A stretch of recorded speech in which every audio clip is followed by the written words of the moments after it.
Welcome to Acuity Acumen, where we illuminate leadership and inspire change.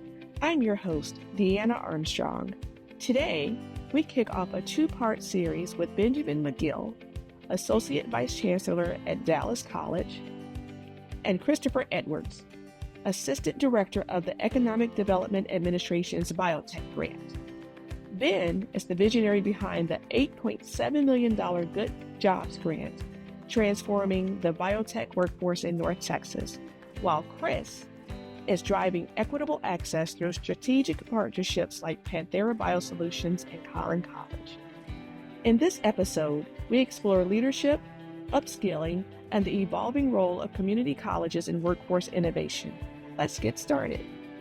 Welcome to Acuity Acumen, the podcast where we illuminate leadership and inspire change. I'm Deanna Armstrong, an executive coach working with leaders in the life sciences and biotech industries to help them sharpen their leadership skills and drive real impact. This episode is brought to you by Armstrong Walker Coaching and Consulting, where we empower leaders to reach their full potential.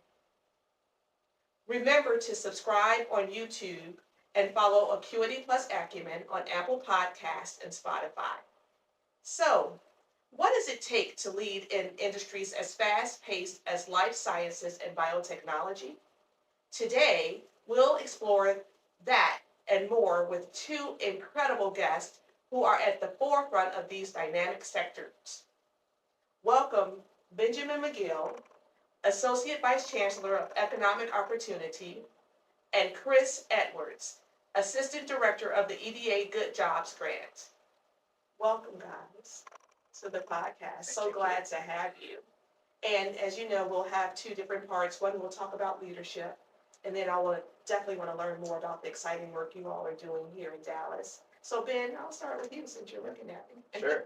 So when you think about leadership, especially in your role as in economic development, what does that mean for you, and what skills do you think it takes to be successful in these type of roles? Gosh, I think I think about economic development as an all hands on deck work. I think it's collaboration. I think is one of the most important skills because I think no one person, no one entity, has everything it's going to take to create economic growth in this vast region. So it's all hands on deck. It's about collaboration. It's about understanding different assets, different strengths and weaknesses that exist in the region, working on those together. Collaboration. So, like when you said vast region, so what type of industries are here, and what type of partnerships do you usually seek in your role? Yeah. So, in North Texas, it's kind of a blessing and a curse. The economy is so diverse. There are so many strong industry sectors, and no one sector takes up all the air in the room. So, in other markets around the country, it might be oil and gas as the dominant, let's say in Houston, for example. So, if the bottom drops out of oil and gas, we have problems, right? Dallas is not that way, but it also makes it difficult to really have a strategic approach to growing any given sector because we're competing across, for time and attention across all these different sectors. And so that's why I say, blessing and a curse. Interesting. So we'll have to get into that, like how do you prioritize, right? Yes. Because I know there's a big fintech initiative going on right now, and a lot of companies coming into the Metroplex even more. So what a problem to have. What do they say? Yeah. First world problems or something like that. Yeah. Right? Yeah, you talk to people in other markets and they're like, I wish we had the economic growth that we're all, experiencing in North Texas. And so, we're very fortunate to be managing growth versus, the opposite situation. Absolutely. That's much better. And so Chris, so when you think about your role in leadership, like what are some of the key qualities? Well, first of all, tell us more about your role, and then what are some of the key qualities you think that make you successful in what you do? Okay, so I am the Assistant Director for the EDA Good Jobs Challenge Biotech Grant, really long name. our job is to build the workforce pipeline for biotech in North Texas. And that job is, it's challenging, given all of the players that are involved and the diversity of the area. But it is really rewarding. I think the skills that I need in this space is the ability to have conversations, the ability to build partnerships, the ability to engage individuals in various settings, in a part of various initiatives, various goals, and kind of bring us all to one central goal, and even help establish what that central goal is. So it has a lot to do with people. It has a lot to do with engaging people and just being able to create a relationship there for a positive outcome that we all can benefit from. It's probably the biggest thing. And so you're majoring in biotech, right? Yeah, So yeah, that's your focus. You don't Yeah. have to worry about all the different facets like Ben. So, It's Ben has a lot more on this. well, yeah, no, and, well, I was just thinking, like, why biotech? Well, biotech it's growing at such a rapid pace, and you will find that historically the DFW area has lost out on some of the opportunities because we didn't have certain things in place to foster that. So the research is here, right? We have places like UT Southwestern. There's a lot of research, but research, and you'll hear more about this as you talk to different individuals, especially from BioLab. Shout out to Gabby. As research gets finished, a product comes out of that, and that product is a company. But you need a place to build a company, and a lot of those individuals in the past haven't been able to find that here, so they move. So you have millions and billions of dollars in revenue that the area misses out on because we didn't have that infrastructure, and that problem, so to speak, is being solved by biolabs. But also with that, we want other companies to come to this area because biotech is not going away. You're talking about therapeutics. You're talking about various medications. There's biotech is kind of a catch-all for a lot of different things that have to do not solely with life sciences, but really problem solving as it relates to using biology. That's the way I'll say it. Right, so because some of our audience members may not be familiar with biotech. Yeah. So it's the yeah. biology, right? The Yeah. life piece, the Yeah. life sciences piece, combined with technology and innovation and bringing new novel therapies or devices, Yeah. like you're saying, to help people have better quality of lives. That's kind of Yes, and there's so much diversity there. You got, companies bringing back, one company in particular bringing back the woolly mammoth, things like that, right. as well as, which will provide a lot of information for, more research. But then you have things like a medication that is, desperately needed for a group. And so with that growth in the industry, we want more and more of these companies to not only stay here, but come here, because we do have the talent pipeline for it. We have the institutions. We have the R1 institutions. We have the airports that will take you from the East Coast to the West Coast. We have, pretty good tax system here in Texas. Yes, like no state income tax. Woo-hoo. Come on, it's a lot of things that encourage, but I will say that the biggest challenge that site selectors have with coming that we see is, well, the talent pipeline, where are they? Which hence our role as a grant is to support the workforce pipeline, building that pipeline and that connectivity across the DFW and just the 16 county region. So let's take a little deeper dive into this grant. So I think, Benjamin, you had a role in securing that grant. Can you tell us a little more about the process of grant writing, and why did you even want to be a part of this EDA grant? Well, that's a great question. As an economic developer, it was kind of an exciting challenge to me to see if we could, win an award from U.S. Economic Development Administration. And it was very timely because the Good Jobs Challenge opportunity was created out of the pandemic and what had happened around the country. So people, particularly in service sector jobs, were just decimated. I mean, stores were closed, restaurants were closed, all these kinds of things. And so the idea was, how do we target those individuals with upskilling, with training, and help them get into a job that is a living wage with some upward mobility, and that's squarely the mission of Dallas College, right? Is to help people change their lives through education, and particularly in this case, it was about helping folks to secure that good job without having to go through 2 years, 4 years, 6 years of education, right? A lot of life can happen along that time span, right? Yes. Right. So how do we train people as quickly as possible, and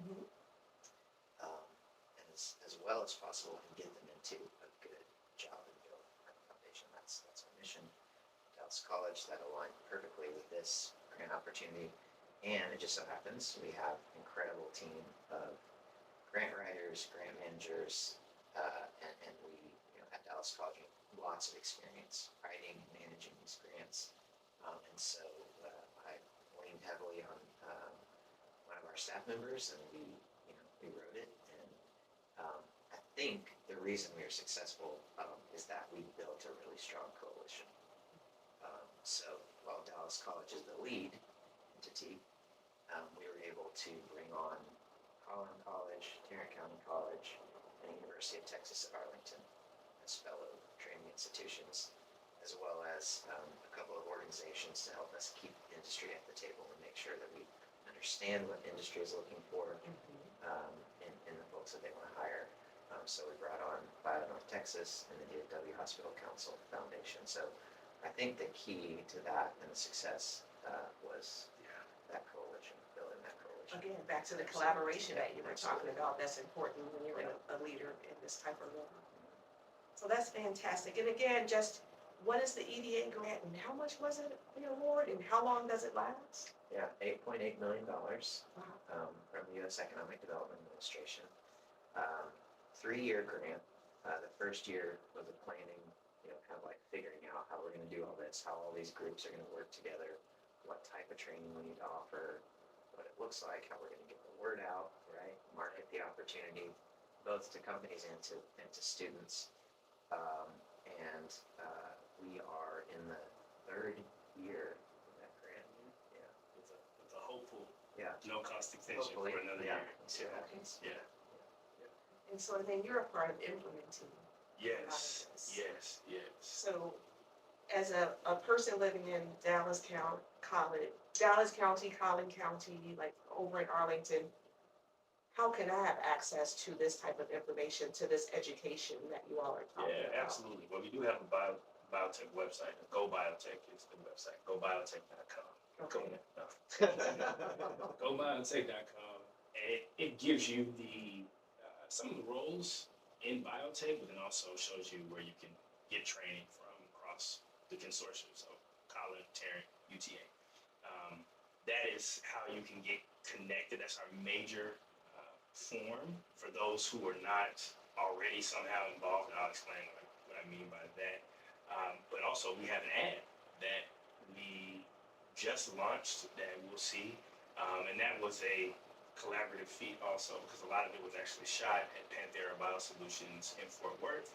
And that is a company that, not only are they skilled at what they do, but they actually care about the community. We actually have a partnership with them to provide a course for students who know nothing about the GMP pharmaceutical space. So GMP is good manufacturing practices.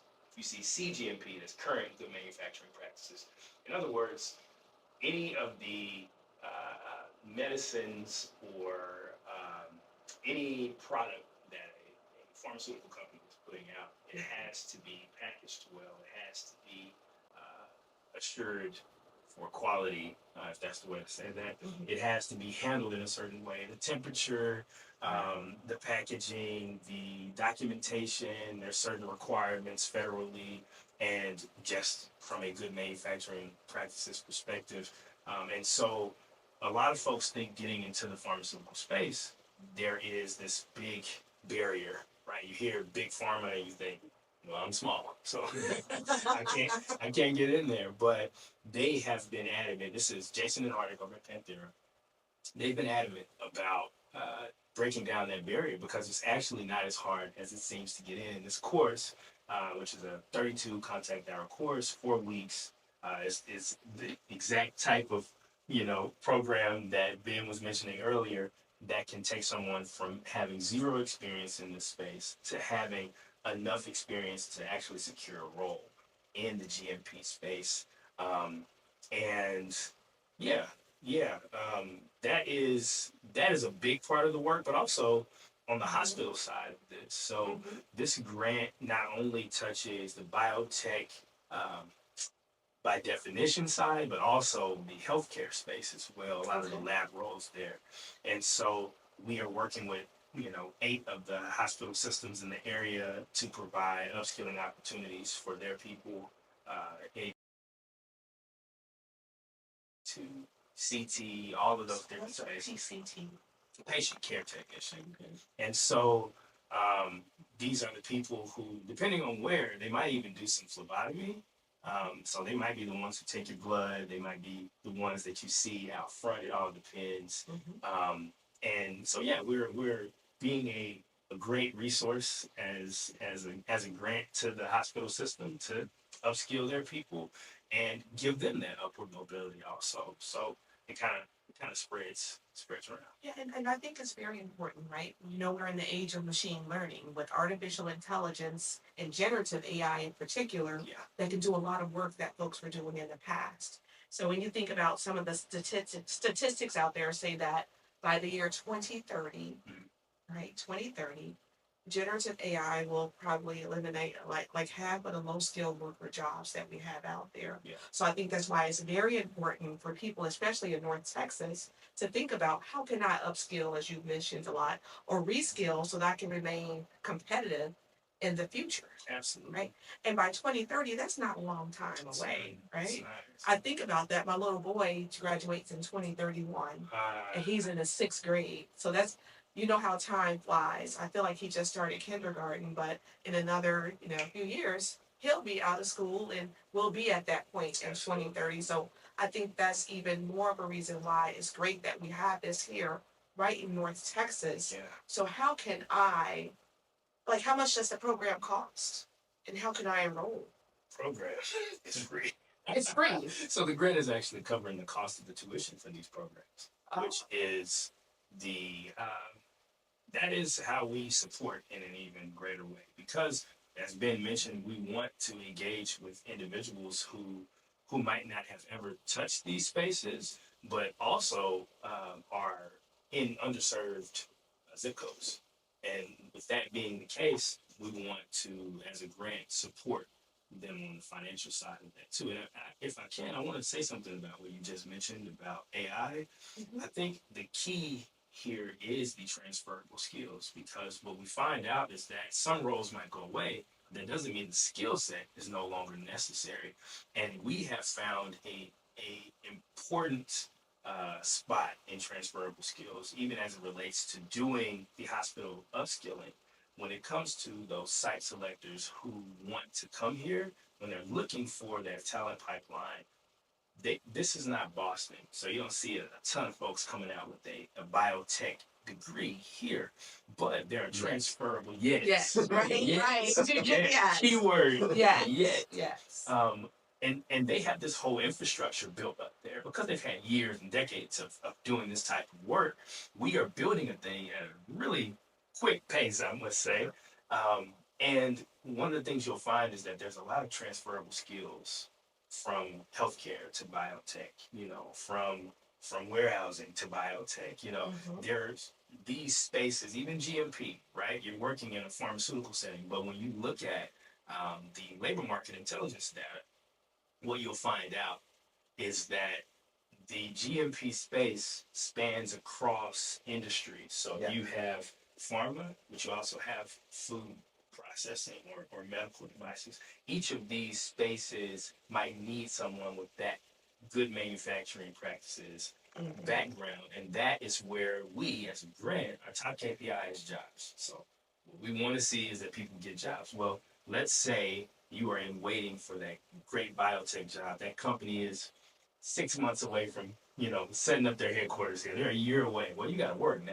You got to eat now. You mentioned your son. I got a bunch of them. Ben has children also. They all have to eat. So this person has to work now. Well, when we train in spaces that have a lot of transferable skills, it allows for them to be able to work now. And then when that big company comes and starts hiring at large, they'll still have those transferable skills to move over there and work throughout. So speaking of that, so do you have like an alumni program? Are you keeping in touch with these folks that matriculate into your program? Okay. Yes. So we track them for 6 months, and our goal is to make sure they get into a job. So when they complete the program, we have a senior success coach on the grant who is helping prepare them alongside actually with those. So Jason and Hardik, who lead Panthera BioSolutions, they do the first part of that post-course assessment and support. They sit down with the students. Now, these guys own the company, by the way. So it's pretty cool for them to sit down with the students. Yeah, and say, okay, based on how well you did in class, based on what you want to do, I think these roles would be good. What do you think about that? Which roles stood out? Because this is a hands-on training. They're actually in the facility. It's not at a Dallas College location. It's in Fort Worth at the facility. So, hey, what did you like? Oh, I liked what this person did. I liked doing this validation. Or I'm a big fan of looking for particulates in this vial, Okay, I think these roles will be good. Then they transition on to our senior success coach, who then helps them with the whole resume building piece, as well as the interviewing piece. She connects them with our career services. Dallas College has a ton of services, so she gets them connected there to support them moving into those roles. And the first cohort actually just graduated about a month ago. And so, yeah. Awesome. And so if you haven't heard of Panthera BioSolutions, they were actually a guest on this podcast a few weeks ago. So you're welcome to go back and subscribe to our YouTube channel to listen to the conversation I had with Hardik and with Jason. But I think that's very important is that I'm just making this transition. I might be a little afraid, but I have a success coach along on this journey with me, but also key players in this industry to help me along the way. So it's not like I'm just going and out there and flailing, but I have support, and I think that's huge. That really is huge. Oh, the joys of long hours and low pay. Something different is just around the corner. Dump the daily grind and trade in that boring name tag for a cool lab coat. You can fast-track your future in as little as 2 months with free hands-on entry-level biotech classes in pharma manufacturing, bioinformatics, quality assurance, or lab technology, powered by a college near you. Try on an in-demand, well-paid biotech career path today. Get started in an exciting new career that works for you. You're gonna love the fit. Thank you for tuning in to Acuity Acumen. Today's conversation with Ben and Chris highlighted the transformative impact of the Good Jobs Grant and their leadership at Dallas College. Don't miss part 2, airing on December 11th, where we'll explore how they're shaping North Texas's biotech ecosystem. Subscribe on Apple Podcasts, Spotify, or YouTube to stay connected. Until next time, let's keep illuminating leadership and inspiring change.